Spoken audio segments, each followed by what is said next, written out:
गोट्यावर गाय आणली आपल्या गोट्यावर विकत आणली तर तिला 3 रोग होते. हायलरशा, प्रवेशा, चिडताप ही ती कसा कव्हर करायचा एवढा यांना सांगा. आणि गँग्रेन दगडीविषयी माहिती सांगा यांना.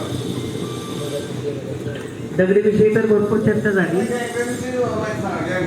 गँग्रेन दगडीविषयी माहिती सांगा त्यांना. कशी काय म्हणतात ही पावसाळ्यात बरेच शेतकऱ्यांचं होतं. ते आपल्या मित्राने जो प्रश्न उपस्थित केला तर त्याला मध्ये शास्त्रीयदृष्ट्या फार महत्त्व आहे. त्याला शास्त्रीय याच्यामध्ये चांगला गोंडस शब्द हे शास्त्रामध्ये क्वारंटाईन म्हणून वापरतात. ते आपण कोविडमध्ये सगळं हे वापरलेलं आहे की जेव्हा तुम्ही एखादी नवीन गाय गोट्यात आणता तर ते लगेच आपल्या गायात मिक्स होते, त्याच गावानीत खाते आणि नंतर त्याचा इतिहास माहीत नसतो. ही गाभरली का, हिला मस्टडी झाला होता का, हिच्यात तिथं गोठ्याचं प्रमाण त्या गोट्यावर किती होतं आता तुम्हाला काय माहिती नाही. तुम्ही फक्त गाय बघून खरेदी केलेली आहे.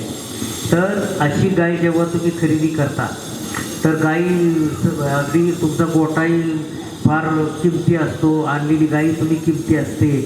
तरी ही गाय एक क्वारंटाईन म्हणून आणि काळजी म्हणून एक 3 ते 4 आठवडे ही जर वेगळी बांधली तर आणि त्या 4 आठवड्यामध्ये तिला काही झालं नाही, ते म्हणतात तसं गोचिडताप, बबेसिया, थायलेरिया किंवा काय ते गँग्रीन हे झालं नाही आणि नंतर तिला प्रवेश दिला तर आपल्या दृष्टीने फार महत्त्वाचं असतं. इवन तुम्हाला एक रोग सांगितला मी माझ्या लेक्चरमध्ये ब्रुसेलोसिस.